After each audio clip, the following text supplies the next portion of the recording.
Bonjour à toutes et à tous. Bienvenue à ce live et à ceux qui regarderont la vidéo un peu plus tard dans la journée ou dans la soirée ou peut-être demain matin. On ne sait pas. Et c'est toute la magie de ces lives qu'on peut laisser 24 heures. Bonjour tout le monde. Est-ce que vous avez passé un bon week-end? Est-ce que tout va bien? J'espère que je vous retrouve en forme. Alors, ce matin, j'attends sa venue imminente. Je reçois... Oui, merci Urania, merci beaucoup. Coucou Bernard. Je reçois aujourd'hui... Ah, alors attendez, parce que c'est peut-être le livre que j'attends. Ne bougez pas, j'arrive tout de suite. Plutôt, j'attends.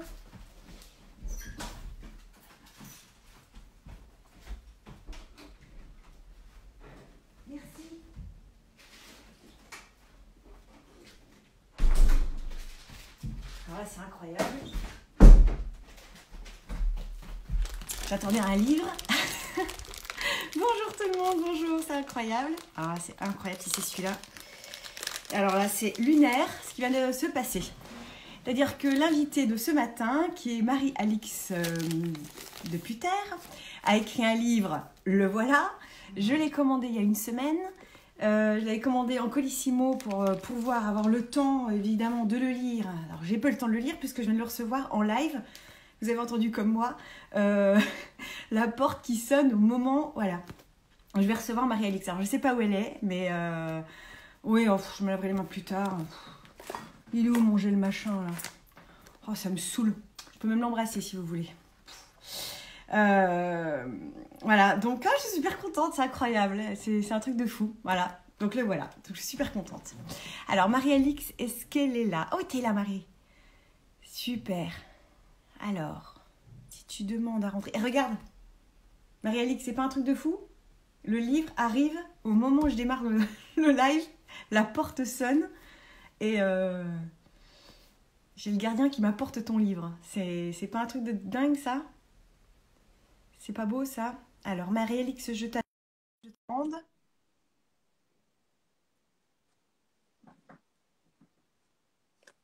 Je suis super contente de regarder avec Milo. Coucou. Excellent. C'est quand même incroyable, non? Non mais, voilà. Et je peux raconter à tout le monde juste avant, je l'ai tapé en te disant, je suis dépitée. J'ai pas reçu ton livre. Et en plus, j'étais sous la douche ce matin, là, le téléphone sonne, enfin le téléphone, n'importe quoi, la porte sonne. Je pensais que c'était justement ton livre. J'arrive, et le gars, non, mais c'est pas pour vous, en fait, je me suis trompée, c'est pour votre voisine. Ah, la collègue.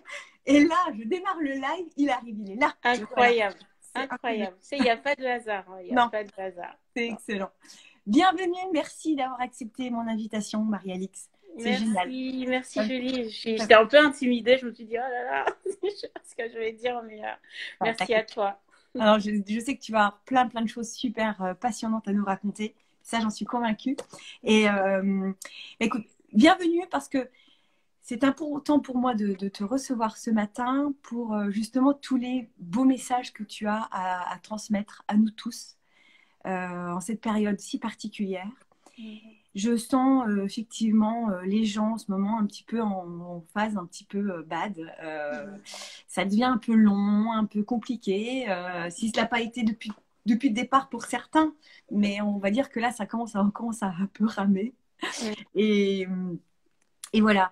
Et ton livre est pour moi, en mon sens, un beau message d'espoir. C'est-à-dire que je l'ai découvert, on s'était parlé il y a quelques temps, pour d'autres raisons. Et en plus, c'était un livre que je voulais acheter, et puis je laissais traîner un petit peu. Bon, voilà, je suis très contente de le voilà. Et voilà, il parle évidemment de résilience, d'amour, de liberté, et je rajouterais même d'espoir. Et c'est fort, quoi. C'est exactement ce qu'il nous faut en ce moment. C'est incroyable parce que, tu sais, en fait, on porte en nous en fait des mots, on porte nos histoires, on a nos voix et on a des messages en fait. Je pense qu'on a tous et toutes des expériences de vie incroyables à notre niveau, tu vois. Alors moi, j'ai toujours écrit. Quand j'étais enfant, j'écrivais énormément. C'était en fait finalement mon premier moyen d'expression, c'était l'écriture. Après, il y a eu une phase pendant laquelle j'ai arrêté d'écrire. Et c'est vrai que écrire ce livre-là a été... en fait, ça a vraiment transformé quelque chose en moi. Même si c'était pas, si tu veux, je l'ai pas écrit de façon, enfin, pour me soigner, ou je sais que souvent c'est ce qui se dit. J'ai pris le temps de me soigner avant. Je continue d'ailleurs. Je pense que c'est un chemin et ça dure un peu toute la vie. T'as Et fait j'ai eu quoi? besoin. Une Comment? psychothérapie? T'as fait quoi? Une psychothérapie? Ah oui, C'est quoi? oui, oui. Oui. Alors j'ai fait une psychothérapie. J'ai eu un accompagnement spirituel. Alors il faut savoir que je suis alors, j'ai souvent dit que je suis agnostique. Bon, maintenant, j'avoue que j'ai décrété et puis j'ai accepté l'idée d'être protestante libérale. Donc maintenant, je me définis comme une protestante libérale à tendance agnostique. Mhm. Donc, donc il y a eu aussi beaucoup, en fait, un cheminement spirituel, beaucoup de méditation. Et oui, c'est... D'accord. Et quand tu médites, est-ce que tu médites encore aujourd'hui? Est-ce que ça t'arrive de Oui, méditer? Et oui. tu médites, c'est quoi? C'est comme ça quand ça te vient? C'est dans la rue, dans la nature? Ou t'as des moments bien définis pour méditer? Et comment est-ce que tu médites? Euh, alors, tu sais, pendant longtemps, tellement je rejetais en fait tout ça. J'avais besoin de m'accrocher à des choses rationnelles. J'avais besoin de me dire, non, non, si je peux pas toucher ça dans le dur, alors ça n'existe pas. Mm. Et j'ai réalisé que je méditais souvent en fait. Et j'ai mis du temps à accepter d'utiliser ce mot, tu Mm. vois. Le choix des mots tellement puissant et tellement important. Et on parlera beaucoup d'acceptation en fait de la réalité parce que ça continue à être, un besoin et une réalité pour moi. C'est-à-dire que quand il nous arrive quelque chose, peu importe la nature de ce qui nous arrive, le fait d'accepter que ça nous arrive, ça rend l'événement déjà beaucoup moins douloureux. Vraiment, accepter comme ça d'aller dans le sens de la vague plutôt que dans le sens contraire, c'est vital. Donc, je te disais avant sur la méditation, maintenant je médite tous les matins. Mm. Et ça change tout. C'est-à-dire il y a quelques jours, j'avais beaucoup d'émotions contraires. Enfin, j'étais pas très alignée et j'ai bien vu la différence en fait enfin, j'ai senti ça tout de suite. C'est-à-dire que deux, 3 jours sans méditation, je suis perdue. Mon énergie est perdue. Mm. Ouais, t'as l'impression de t'éparpiller et de pas être assez centré, c'est ça? C'est ça. Et puis même d'être dans mes interactions avec moi-même, de manquer de bienveillance envers moi et d'être moins patiente, d'avoir un regard un peu, une énergie un peu chargée négativement, si je peux dire ça comme ça. Ouais. Et donc j'ai besoin tous les matins de méditer, c'est-à-dire ma journée commence par la méditation, sinon je sais pas faire. Mm.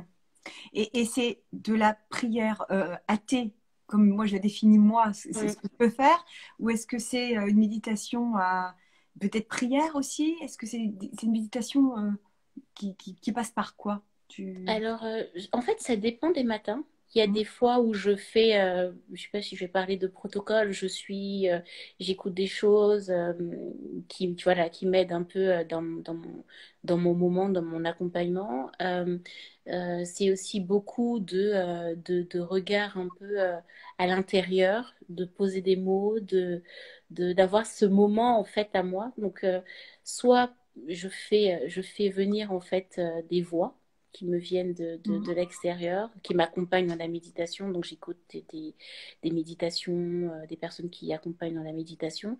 Soit ça vient de moi-même. Ça dépend en fait des matins et ça dépend de mon besoin et oui, de mon besoin du jour. Ce matin, par exemple, c'était moi-même parce que j'avais besoin de puiser en moi dans l'optique de notre conversation. Ok, pour te recentrer avant de démarrer et de te jeter dans l'arène. Euh, C'est ça. ton livre, qu'est-ce qui t'a amené à l'écrire? Est-ce que tu peux nous Mm, raconter, ceux qui bien ne sûr, te connaissent pas? bien sûr. Ah, donc tu veux que je raconte Qui a un très beau titre, hein, je le lis pour ceux qui ne savent qui pas m'a lire amené à à l'envers. l'écrire, juste pour M, être ma sûre fille, de... M. Oui, Ouais.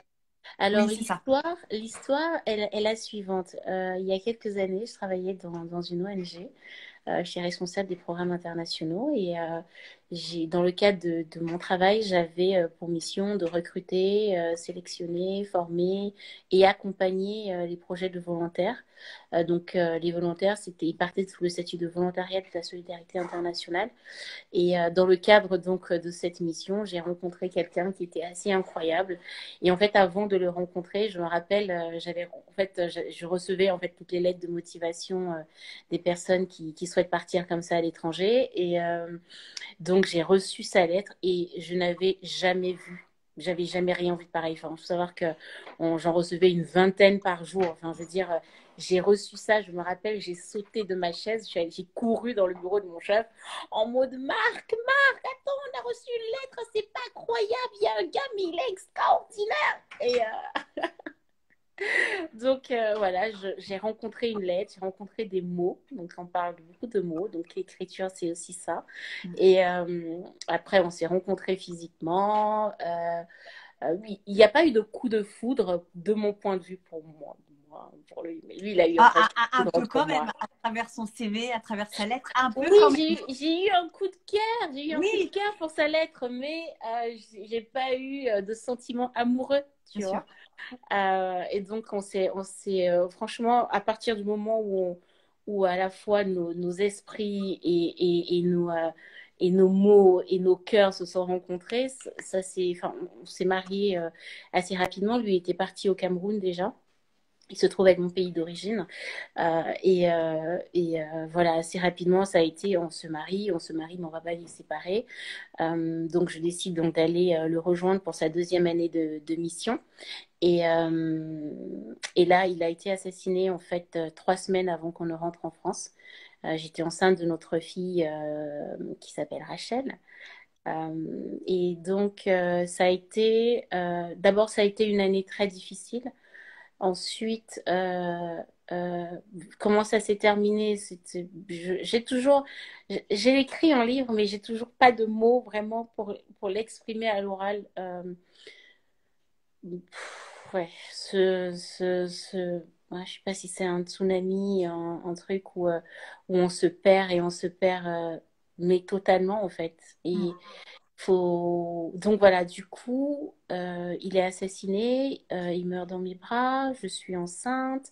Et avant ça, il y a eu déjà beaucoup, beaucoup de difficultés. Et là encore, il y a d'autres difficultés liées au fait que je sois que je sois une femme noire. J'ai été victime de stéréotypes, que ce soit au Cameroun ou en France. Enfin, donc ça a été vraiment, et ça continue d'ailleurs, hein, parce que évidemment, Rachel, elle est toujours là, donc il y a d'autres types de conséquences, tu vois, dans la vie au quotidien, on en reparlera. Donc pourquoi j'écris ce livre? J'écris ce livre d'abord pour Rachel, c'est-à-dire que pour me sortir un peu, enfin, je t'ai dit tout à l'heure que je m'accroche souvent à la raison, donc dans dans cette situation difficile, je me dis, je sais plus qui je suis, j'ai lâché mon appart pour aller le rejoindre, enfin, j'ai plus rien, j'ai l'impression que je n'ai plus rien et que je ne suis plus rien. Je n'arrive plus à définir même qui je suis, en fait, c'est-à-dire on me dit, mais qui es-tu? J'ai passé 6 mois où je parlais peu ou pas, et donc c'est mon réflexe a été de me dire, je pense quand même que, bon, alors j'étais quand même un peu intelligente à l'école. Professionnellement, je crois qu'il y a quelque chose Oui, t'as peut-être un qui bon n'est pas niveau. parti. Donc, je me jette dans le travail. Je me jette dans le travail. Je fais un MBA, un executive MBA. En même temps que j'élève Rachel toute seule, un enfant de 1 an, faire un MBA dans ces conditions. Mais vraiment l'horreur, hein. C'est-à-dire que, genre, après ça, j'enchaîne avec un travail qui est hyper prenant. Et, euh, et là, à un moment, je vivais dans mes valises, en fait. Je voyageais énormément, etc. Et là, il se passe quelque chose. J'ai un souci de santé. Tu sais, le souci de santé, là, tu sais, le moment où ton corps te dit, OK, stop. Ouais. Et Top. stop. C'est Mm, stop. mm, C'est-à-dire, je ne bouge plus. mm, Voilà. mm, Et c'est un moment très important parce que même si je me jette à corps et à 100 dans le boulot, je sais quand même que c'est pas le plus important, tu vois. Mais quand même, j'ai l'impression que c'est la seule chose que j'ai. Donc, je n'ai plus rien d'autre, que je me définis, alors du coup, je m'accroche, je m'accroche, je m'accroche. Et là, c'est le moment où je me dis, et si tu dois mourir là, Marie-Alix, concrètement, on fait comment? Mm. Rachel, elle fait comment? Et Rachel, surtout, elle ne sait pas. Parce que si elle reste, il faut qu'elle sache. Mm. Et là, je me promets pas de vivre, non pas seulement comme quelqu'un qui sait dans sa tête que le plus important est ailleurs, mais de connecter ça et d'être la personne qui va vivre cette réalité du fait que le plus important, donc qui est cet amour, vient du cœur, tu vois.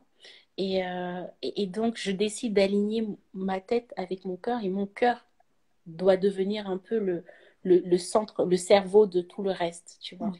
Mm. Donc, j'écris le livre pour Rachel parce que je me dis, il faut qu'elle sache.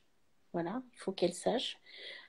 Après, bon, je dois avouer que j'envoie le manuscrit à deux, trois grandes maisons d'édition, soit qui me répondent pas, soit qui m'envoient le message type.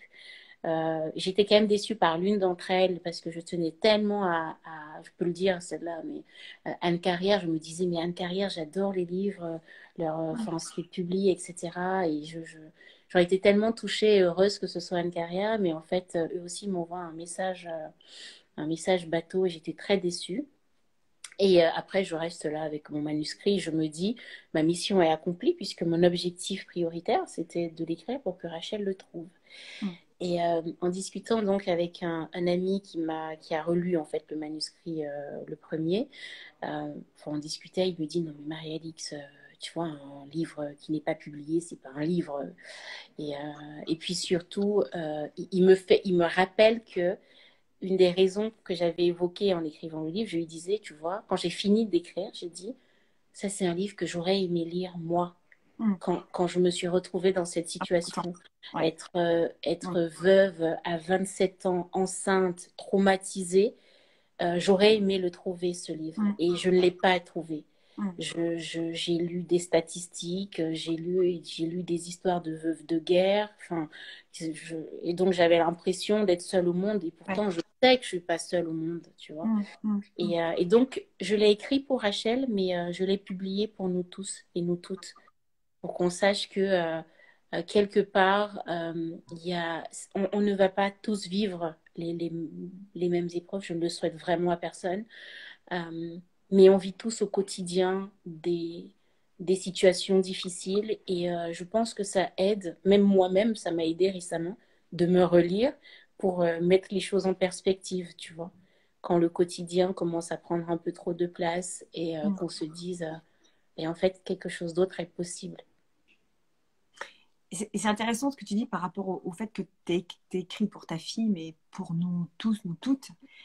C'est vraiment ce que j'ai ressenti en découvrant ton livre la première fois sur Internet, en lisant le titre Aime ma fille aime. En fait, je l'ai pris pour moi. Je Mm. te dis clairement. Je savais que c'était pour ta fille, hein, je le savais. Et je me suis dit, mais en fait, c'est un message qu'elle m'envoie quelque part. Et en fait, c'est la base. Mm.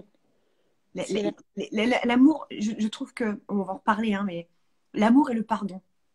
Quand on vit quelque chose de très difficile, à une échelle à chaque fois un peu différente, à chaque fois que Mm. c'est des scénarios différents, je Mm. trouve que si on n'a pas d'amour et si on n'est pas capable à un moment donné de pardon, je pense que c'est encore plus compliqué. C'est double peine, limite.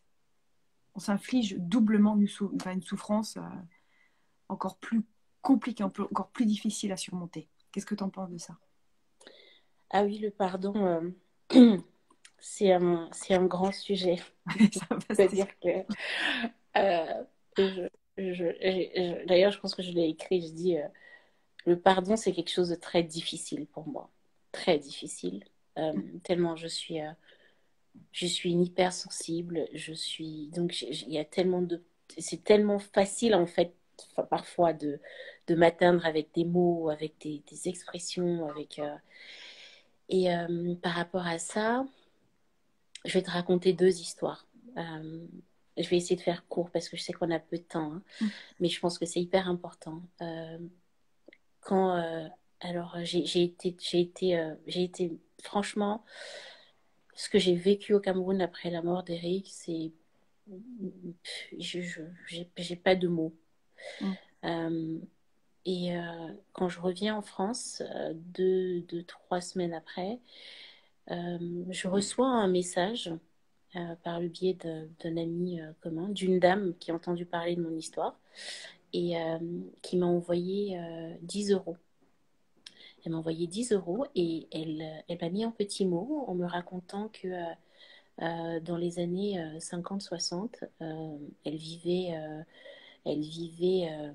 je pense que c'était au Gabon, enfin en tout cas un pays d'Afrique subsaharienne, et que son mari avait été assassiné par un alligator. Et que 5 ans après, elle est retournée dans un autre pays d'Afrique subsaharienne avec son nouveau compagnon Mm. et qu'elle me souhaite beaucoup de bonheur avec 10 euros. J'ai gardé ces 10 euros. Je les ai quelque part. Et franchement, je n'avais pas compris pourquoi elle m'a envoyé ça. Je me suis dit, mais bon, d'accord.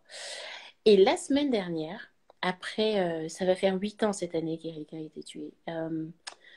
Et jusqu'à présent, je me disais, je chemine. Je me disais, quand on me posait la question sur le pardon, j'avais vraiment l'impression que, autant au début, c'était vraiment très difficile et que ça me semblait être ubuesque qu'on me demande de pardonner. Je me disais, mais pardonner quoi? Pardonner à qui? Pardonner aux personnes qui m'ont... Enfin, quand on sait ce que Eric représentait pour moi, c'est-à-dire que c'était...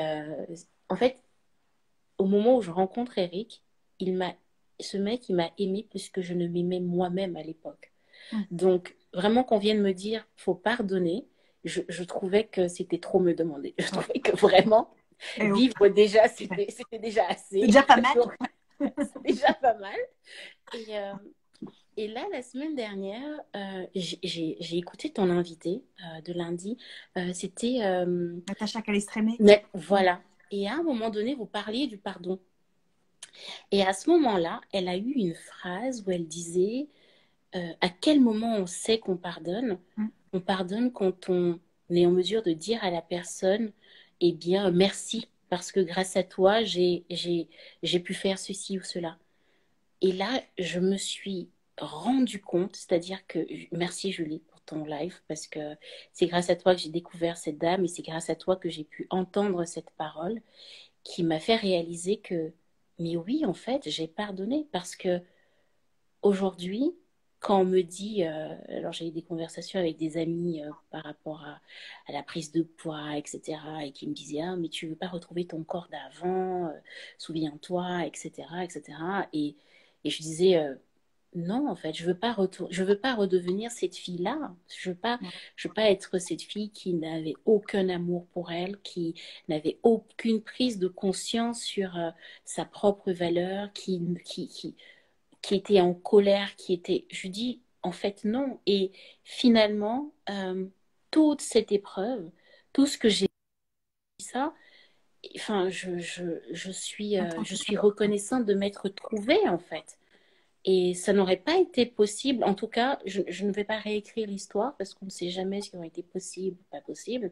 Je sais juste que aujourd'hui, je dois beaucoup de choses à cette épreuve, mais vraiment des choses profondes, hein. Je ne parle pas rien de matériel d'ailleurs, hein, plutôt de la souffrance et des problèmes parfois. Mais d'un point de vue humain, j'ai grandi humainement en fait. J'ai cheminé humainement et donc aujourd'hui, oui, je peux dire, grâce à toi, Julie, grâce à ton live, Merci. je, je, je, je peux dire, en fait, oui, j'ai pardonné. Ceci dit, ce n'est pas parce qu'on pardonne que ça signifie qu'il faut laisser des énergies négatives entrer dans nos vies ou y rester.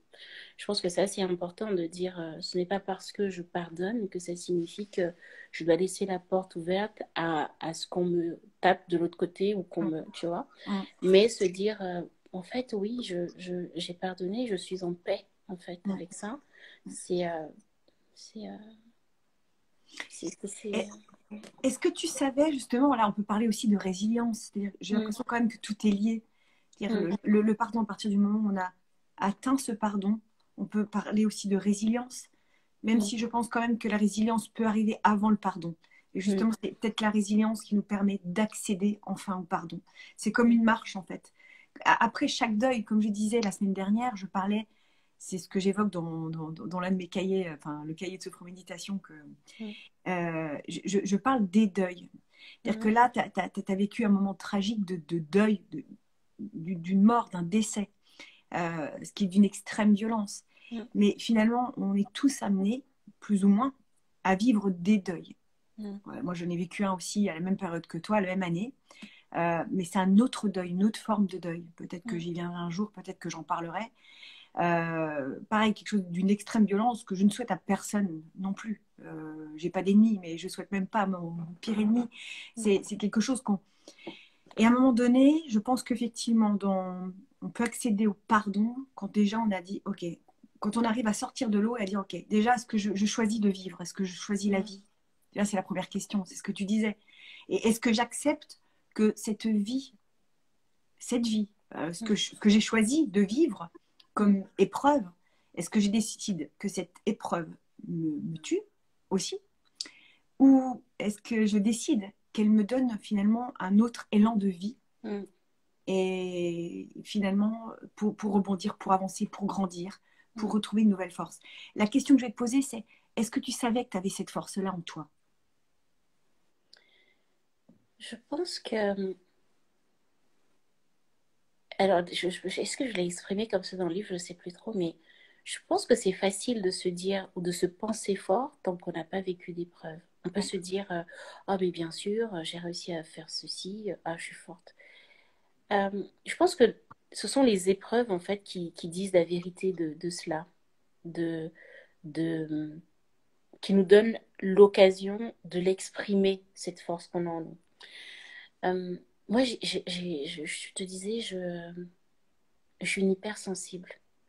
J'ai grandi dans un environnement où il n'y avait pas de place pour les hypersensibles, qu'on ne comprend pas en fait, parfois même qu'on n'accepte pas, donc avec beaucoup de rejet. Alors je suis née à Paris, j'ai grandi au Cameroun, dans plusieurs villes du Cameroun, et, euh, et donc j'ai souffert pendant longtemps de ce rejet d'ailleurs on m'appelait entre guillemets la blanche parce que ma manière de parler était différente, parce que ma façon d'être était différente. Donc j'ai vécu une enfance et une adolescence beaucoup dans le rejet, dans une forme d'hyper-protection permanente. Et c'est pour ça que je te disais, j'ai eu tendance du coup à me réfugier, que ce soit dans mes livres. Donc je vivais comme voilà, quand j'étais dans mes livres, j'étais un peu dans ma bulle. Et, euh, et je pense que toutes ces épreuves quotidiennes, alors mes proches amis m'ont dit, mais on n'aurait jamais imaginé, Marie-Alice, que tu sois vivante après ça, parce que tellement tu pareil et tu es sensible et tu voilà il y a un côté un peu pas une fragilité mais une espèce de une espèce de façon en fait de prendre la vie et de prendre les choses euh, et donc là j'ai découvert parce qu'on me disait comment elle va faire enfin, et j'ai découvert l'étendue en fait de cette force, j'ai compris pourquoi tout le monde me disait mais à la fois tu es sensible, mais à la fois, mais quelle force. Et j'ai découvert, parce que je dis souvent ça à Rachel, qui est hyper sensible aussi, et je lui dis, pour moi, c'est la plus grande force. Parce que être hypersensible, c'est savoir faire preuve d'empathie. C'est c'est- c'est ce qui fait que je puisse me mettre à la place de l'autre, que je puisse comprendre, que je puisse ressentir l'autre. Et je pense que c'est cette humanité partagée qu'il faudrait qu'on développe tous en fait. Et donc sur la résilience, j'ai eu tellement de problèmes, tellement de soucis en fait avant d'en arriver là. Alors est-ce qu'on dira que tout ce qu'on vit avant nous prépare à ce qui nous attend? Je ne sais pas s'il faut se préparer à ce genre de truc et je pense que je ne suis pas encore très à l'aise avec l'idée qu'il fallait être préparé pour vivre ça, parce que j'aurais préféré peut-être ne pas le Ouais, vivre. évidemment. Euh, mais ça ne s'arrête pas là aussi, tu vois. C'est pas, ah oui, donc je suis encore vivante, donc ça y est, j'ai réussi. Je pense que c'est vraiment un travail quotidien, et c'est aussi pour ça qu'il y a ce besoin de méditation, tu vois. On parlait au début du confinement, et moi, de tous les deuils, enfin, il y a eu beaucoup de deuil à un moment donné autour de moi, et ça continue. Et vivre le deuil dans cette période, je n'ai pas de mots en fait. Et ça m'affecte. C'est incroyable. C'est incroyable. Et j'ai eu besoin moi-même de relire mon propre livre. C'est-à-dire que c'était, comme je dis, je l'ai publié pour nous toutes. C'est vraiment ça. C'est que j'ai eu besoin moi-même d'aller repuiser et se me dire, ah oui, d'accord. Euh, et, et, euh, et donc, oui, c'est quotidien. Et je pense que ce qui est important aussi, c'est de savoir que on n'est pas seul, tu vois, et que les échanges qu'on a pu avoir, même voilà, il y a quelques mois, tu vois, des échanges spontanés sur les réseaux sociaux, et c'est aussi en ça que voilà, les réseaux sociaux peuvent avoir aussi du positif, c'est on n'est pas seul, on n'est vraiment pas seul, et c'est très important, et c'est pour ça que c'est important de raconter en fait son histoire. C'est important de mettre des mots et de reconnaître de la valeur à nos histoires, à nos cheminements et à nos imperfections, tu vois. À nos chemins de vie. Tout à fait. Euh, pour toi, comme ça, justement, en continuant sur la résilience, c'est quoi là? Alors après, c'est difficile peut-être à définir, mais est-ce que tu crois qu'il y a des étapes? Par quoi est-ce que tu es passé par étapes avant d'en arriver là? Avant d'arriver à dire, OK, là, je sais que j'ai pardonné, je sais que je suis, en tous les cas, suffisamment solide pour pouvoir regarder en arrière, regarder ce qui s'est passé avec force, finalement. Et, par quoi quelles sont les étapes par lesquelles tu es passé? Je pense que la première étape qui a été la plus difficile, ça a été d'accepter. Hmm, Il, l'acceptation. il a fallu accepter. Il a fallu accepter que Eric ne serait pas là, que tu vois, là, je fais homeschooling, vraiment, Ouais. que l'acceptation. L'acceptation, ça a été, je pense, pour moi, la plus, l'étape la plus difficile, la plus longue, parce que il y a eu un moment où j'ai cru que j'avais accepté, quoi, que j'avais compris et que j'avais accepté. Et je vais te raconter, parce que je pense que les histoires sont vraiment indispensables pour bien comprendre. Oui, je suis Euh, d'accord.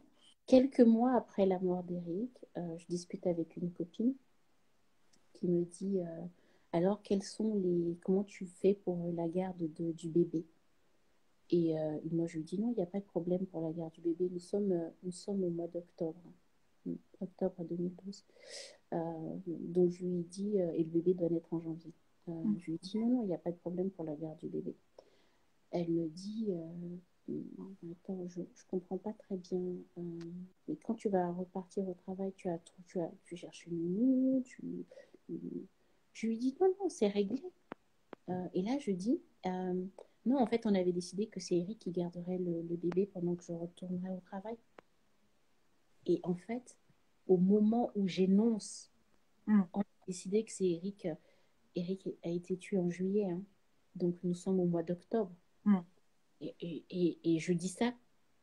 Et là, et là, je comprends que, ah oui, non, j'ai un problème de garde de bébé. Hmm. Et tu vois, c'est, Hmm. ce sont donc des moments comme ça qui vont revenir. Et avant l'assassinat d'Eric, on a perdu un bébé. Donc, ça fait partie des choses aussi qui... Donc, c'était comme un double deuil. Euh, et donc, oui, en un an, j'ai perdu un bébé, j'ai perdu un mari et j'ai eu un bébé. Hmm. Donc, je te dis pas l'intensité de ce que tu vis. Donc les étapes après, je pense que la plus importante et celle qui a demandé le plus de temps, c'est accepter. Euh, Après, il se trouve que je suis, j'ai tout de suite vu l'importance de me faire accompagner, c'est-à-dire que je te le disais aussi, voilà, avec les différences de culture et d'éducation, j'ai toujours pensé que la thérapie, c'était indispensable. Et moi, mes thérapeutes m'ont sauvé la vie. Mm. J'en avais deux. J'avais un psychologue, tous les deux d'ailleurs spécialisés en gestion du trauma. Donc j'avais un Mm. psychologue et une psychiatre. J'avais les deux suivis pendant plusieurs années. Euh, Ensuite, j'avais un accompagnement, je veux dire spirituel. Et j'avais aussi besoin de silence. J'avais vraiment besoin de silence parce que j'avais l'impression qu'il y avait tellement de voix en moi qu'il fallait. Enfin, donc, du coup, il n'y avait pas de place pour accueillir le bruit, tu veux. Mm. Mm. Donc, oui, je dirais l'acceptation en termes intérieurs. Et puis après, voilà, les thérapies, les conversations. Et oui, c'était principalement ça. Et la méditation. Et la méditation. Et la quoi? Parce que ça a coupé. La mé- La méditation. Et est-ce que la méditation, justement, t'a accompagné à trouver le silence, à trouver le silence dont tu avais tant besoin à ce moment-là? Ouais. oui. Mm. C'est bon pour ça. Oh oui, je suis d'accord. Euh, Quelle heure est-il? Ah, déjà. Parle-nous de. On va parler de liberté maintenant. On en a bien besoin. Comment, pour toi, pourquoi et comment expérimenter la liberté? Tu l'as justement, par rapport à ton livre, par rapport à ton expérience personnelle, comment comment l'as-tu connectée, cette liberté? Elle vient de quoi? Elle vient d'où? Elle t'a servi à quoi? Elle va t'amener où? C'est un vaste sujet, la liberté. Hein. Sky On va is parler pendant not des the heures. limit. Is not the limit. Euh, la liberté, c'est un besoin fondamental, en fait, pour moi. C'est-à-dire que, et pour Eric d'ailleurs, c'est quelque chose qui nous a aussi beaucoup rapprochés. Ça a été de, de dire à un moment donné, euh, j'ai peur, parce il faut accepter l'idée d'avoir peur, Mm. de faire preuve de courage pour aller Oui. au-delà de la peur et de se dire je ne laisserai pas mes peurs dicter ma vie, dicter mes choix ou mes Mm. non-choix d'ailleurs. Et pour moi, fondamentalement, c'est ça être libre. Être libre de ne pas ressembler à ce que la société attend de nous. Être libre d'aimer et d'assumer parce que c'est pas facile quand même de mettre un titre Aime ma fille. Hein. Certains vont dire oh, ça fait gnangnan. Non. Tu Non, vois ce c'est que puissant, tu rigoles. mais J'adore. je comprends ce que C'est je veux fort. dire. Il y a quand même une volonté souvent de s'afficher comme étant tellement dur, on est tellement fort et qu'on n'a pas besoin de ça. Et en fait, être libre pour moi, c'est d'accepter et d'assumer pleinement qui je suis dans mes bons, mes mauvais moments. Être libre d'aimer, de continuer à aimer avec passion, être libre de me tromper Mm. ou d'hésiter. Là, par exemple, la grande question, c'est alors, est-ce qu'on remet les enfants à l'école le 11 mai ou pas? Et je dis, bon, écoutez, moi, franchement, là, nous sommes lundi 4, je n'en sais rien. Mm. Enfin, tu vois,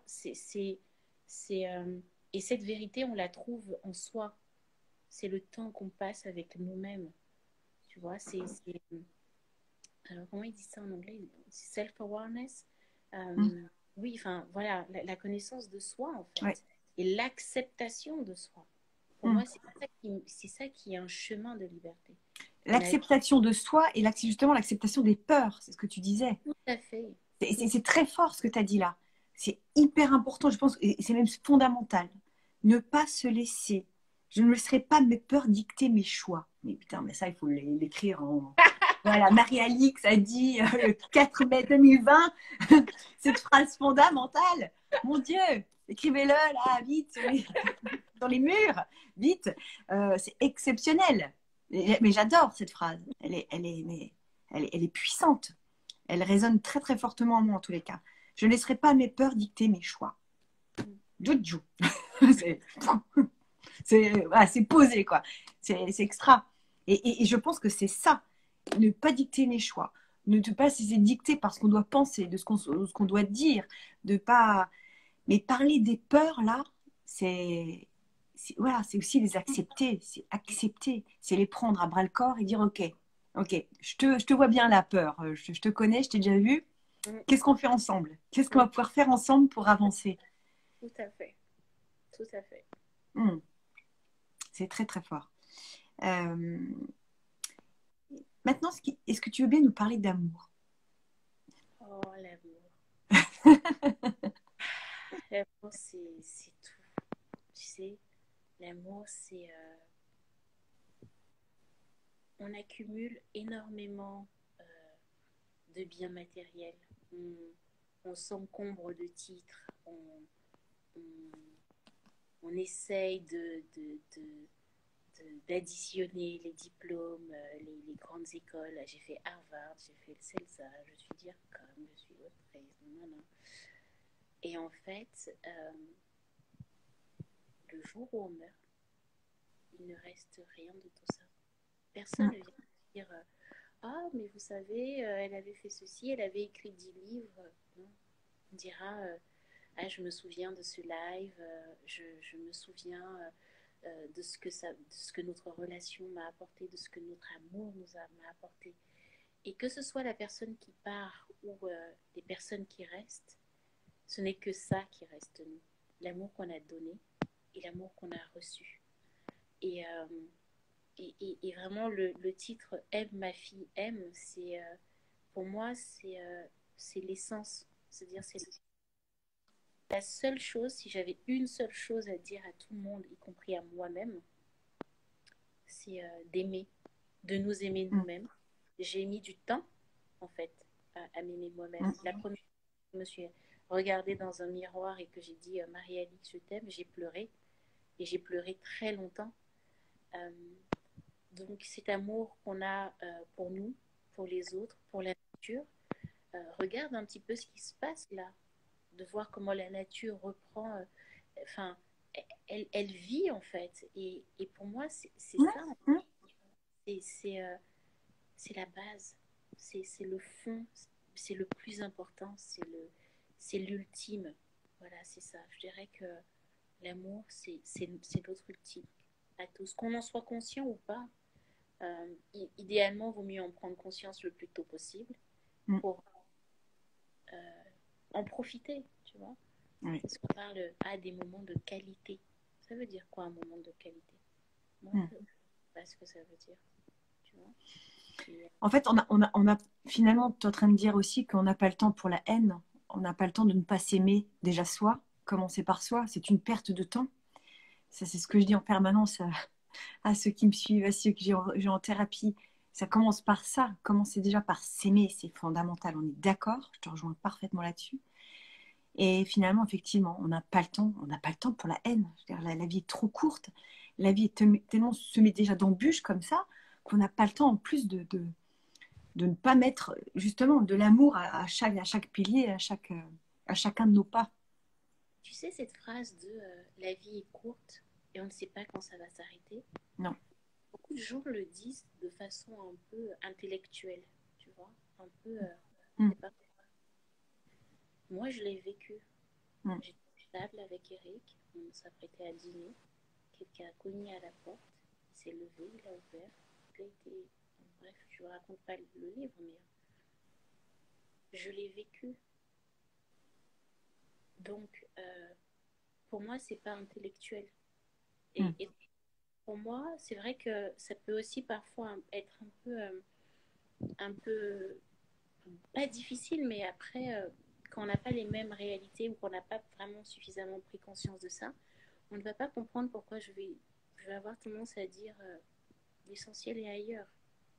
Et je pense que le fait de prendre conscience de ça, ça nous permet d'avoir de meilleures interactions déjà avec nous-mêmes, avec nos collègues, avec nos familles, de se dire, attends, si je dois mourir tout de suite, est-ce que ça, c'est quelque chose qui serait important là? Est-ce que c'est à ça que je vais penser?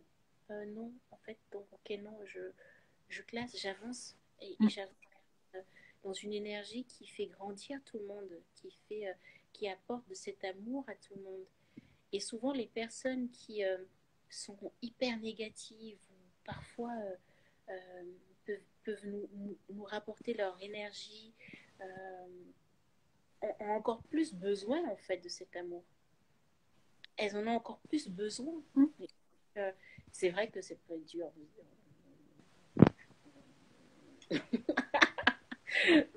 Mais, Soyons clairs.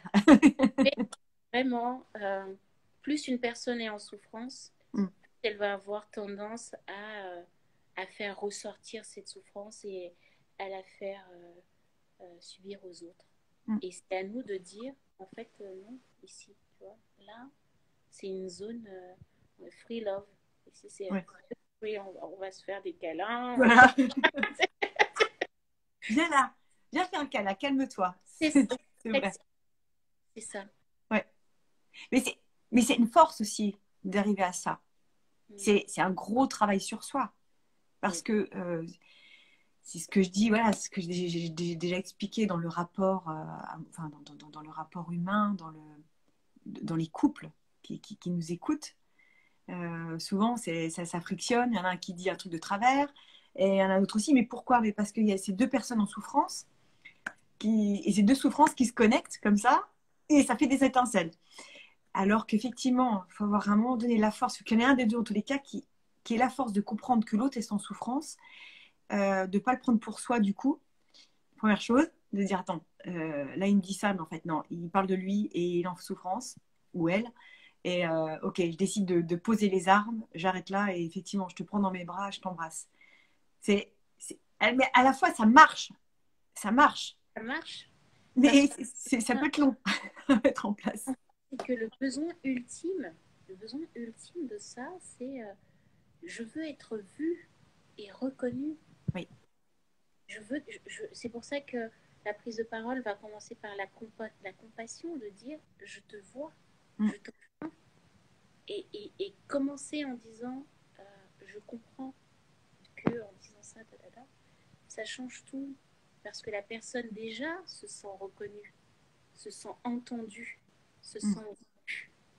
Et c'est aussi un besoin ultime qui nourrit pas seulement l'ego, mais aussi le cœur de est-ce que tu m'entends en fait? Parce qu'en fait, quand je m'énerve et quand je dis ça, c'est que j'ai l'impression que tu n'entends On pas. t'entend. Mm. Mais je veux qu'on m'entende. Je veux être entendue. Même si je n'arrive pas à exprimer ce que je ressens, d'abord, je veux savoir que je suis entendue, je suis reconnue. Et déjà, ça, c'est un cadeau exceptionnel qu'on fait à chaque fois que on accepte de se mettre dans la connexion. Ça peut être avec nos enfants. Oui, donc là, elle est passée là tout à l'heure. Puis j'ai eu fait. Donc, elle sait qu'elle est vue, elle sait que, tu vois, c'est le besoin de connexion, c'est un besoin humain. Après, c'est dans les relations qu'on a avec nous-mêmes et avec les autres, c'est très important de se dire qui on est. Et pour pouvoir se dire qui on est, il faut passer du temps avec soi-même. Mm. C'est pour ça que la méditation, c'est un des moyens, c'est pas le seul, mais un des moyens d'apprendre à savoir qui on est et puis avoir le courage et la liberté de l'exprimer. Sans se dire ah bon alors si je dis à tel que je peux pas venir à son anniversaire juste parce que vraiment je peux pas, si notre lien d'amitié s'arrête ce jour-là parce que je suis pas allée boire un verre avec toi pour ton anniversaire, c'est qu'il y avait un problème de départ dans la relation. Mm. C'est pas comme ça que je veux la vivre. Et de ne pas avoir peur en fait de ça, de se dire de se montrer tel qu'on est sans chercher des excuses ou sans mentir ou se mentir ou mentir aux autres. C'est aussi ça, faire preuve d'amour en fait vers soi, de dire de la même façon qu'on est capable d'entendre les autres, on peut aussi s'entendre, on peut aussi se dire attends aujourd'hui peut-être qu'on va un peu faire du sport avec Julie, on va un peu souffrir. Moi? Ah non, On va faire je suis pas chose faite. que nous avons de la valeur et que ça compte. J'adore. Une, une- une- Sincèrement, mais tu n'es pas obligé de me répondre, hein. Si tu ne le sens pas, tu ne réponds pas.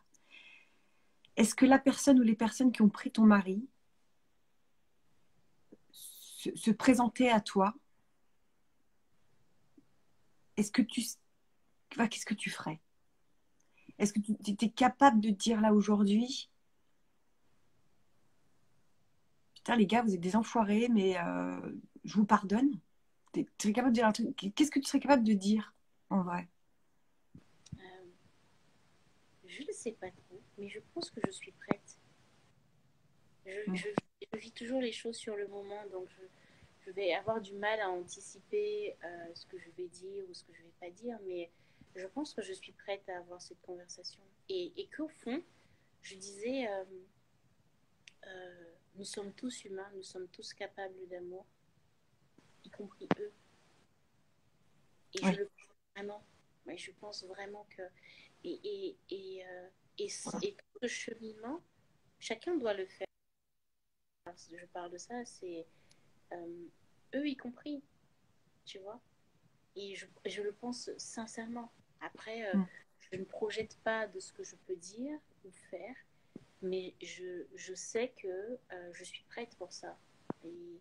Et que, comme je te disais, affronter ses peurs, les dépasser, ça fait partie de qui je suis intrinsèquement, tu vois. Et je n'en suis même plus là. J'en suis à dire, euh, pour qu'on puisse tous vivre un peu dans une espèce d'harmonie, on a peut-être besoin aussi de se dire, de faire face aux personnes qu'on est et à ce qu'on a fait, tu vois. Si tu n'es pas en mesure d'assumer déjà ce que tu as fait, je ne sais pas comment tu trouves la paix. Mm. Donc au-delà du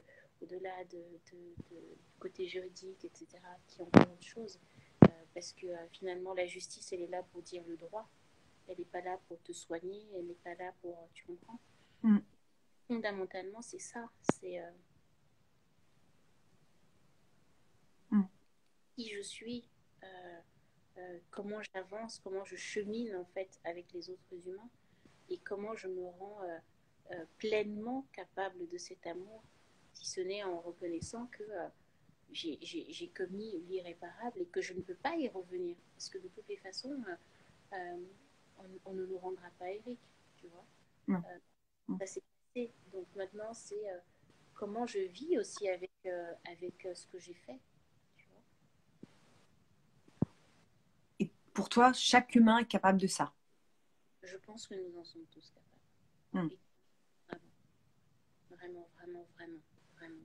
C'est essentiel. On fait tous des erreurs.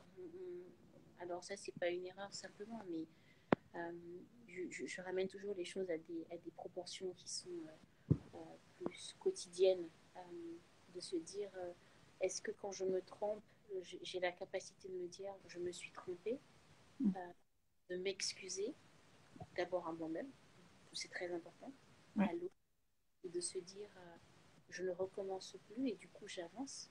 Mais avant d'arriver à j'avance, il y a déjà, je te dis, hein, la première étape, l'acceptation, la reconnaissance de ça, de se regarder soi-même à l'intérieur, dire qu'est-ce que je suis, qu'est-ce que je fais et pourquoi. Et tu vois, Ah, ça fait du bien de t'avoir. Vraiment, Marie-Alix. C'est tellement bon. Tes mots sont doux, ta voix est douce, tout est doux. Non. Ah, voilà. On dirait que tu as des immenses bras et tu nous prends très fort dans tes bras. C'est doux, j'adore. Merci d'être là, merci d'être sur Terre, merci d'être là. Et merci à ton livre d'exister. Merci. Voilà, aime ma fille, aime. Voilà, et elle parle à sa fille, elle parle à chacune et chacun d'entre nous. Tout ce, à la fois le petit enfant à l'intérieur de nous et même l'adulte qui peut être en souffrance. Et je pense que voilà, tu tapes en plein cœur avec ce livre et ça fait du bien. Ça fait du bien. Est-ce que ça te dit qu'on fasse juste une petite méditation? Non, on a vraiment pas le temps. Franchement, on n'a pas le temps. Juste une toute petite. Je voudrais qu'on se connecte tous justement à son cœur. On va respirer en cohérence, si tu veux bien. D'accord? Ça, on n'a jamais fait encore. Juste vraiment dans la présence du cœur et du ventre. Je propose à chacun, voilà, qu'on s'installe confortablement à l'arrière de notre chaise, notre fauteuil, et puis une main sur le ventre, une main sur le cœur, et puis on va rester juste quelques instants à respirer tous ensemble,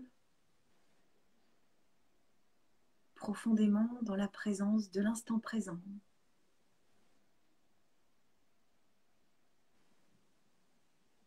Dans la présence de ce souffle qu'on a, cette respiration, de notre cœur qui bat dans notre poitrine. De se relier quelques instants à notre respiration, à notre vie en nous. Peut-être que vous pouvez entendre comme moi, en plein Paris, les oiseaux chanter derrière la vitre.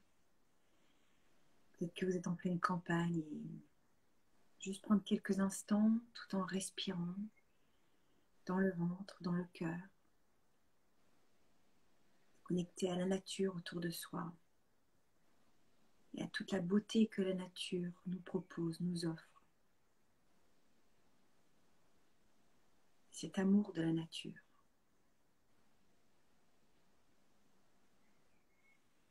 Se connecter aussi à l'amour qu'on a tous à l'intérieur de soi, d'abord pour soi-même. Et ensuite, seulement quand on est prêt, l'ouvrir aux autres, évidemment.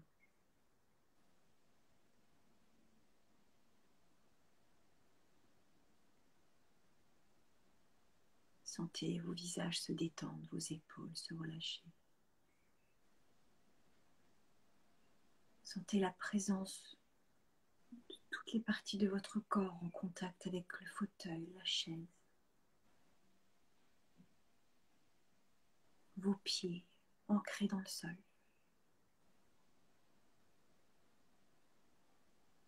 Le petit vélo à l'intérieur de la tête est posé.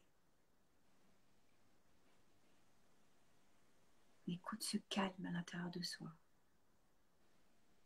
Peut-être le bruit en même temps à l'extérieur, mais c'est ok.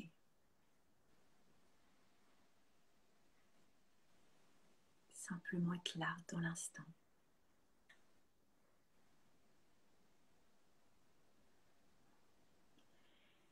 Et aussi se remercier Marie-Alix, merci à tout ce qui va bien dans notre vie, parce qu'il y a des choses qui vont bien dans notre vie.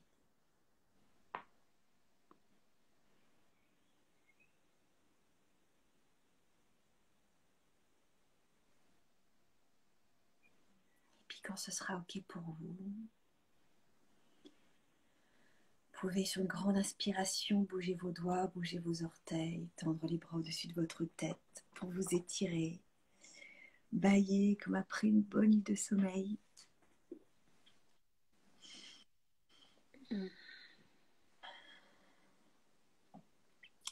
Merci. Merci infiniment Marie-Alix. Merci à tous d'avoir suivi ce moment de loin mais ensemble. C'était important de te recevoir. Merci encore pour ton livre que je vais lire avec beaucoup d'attention. Merci pour ta belle énergie, ta douceur, ton sourire. Merci beaucoup. Merci. Je t'embrasse du fond du cœur Marie-Alix. Merci. Merci. Je vous dis à bientôt. Je vous dis à demain à tous pour une autre séance de Merci à toi. Et voilà. Merci. Gros bisous. Bisous. Je t'embrasse fort, Marie-Alice. Bisous à Bye. tous. Bonne journée. Gardez le sourire. Ciao.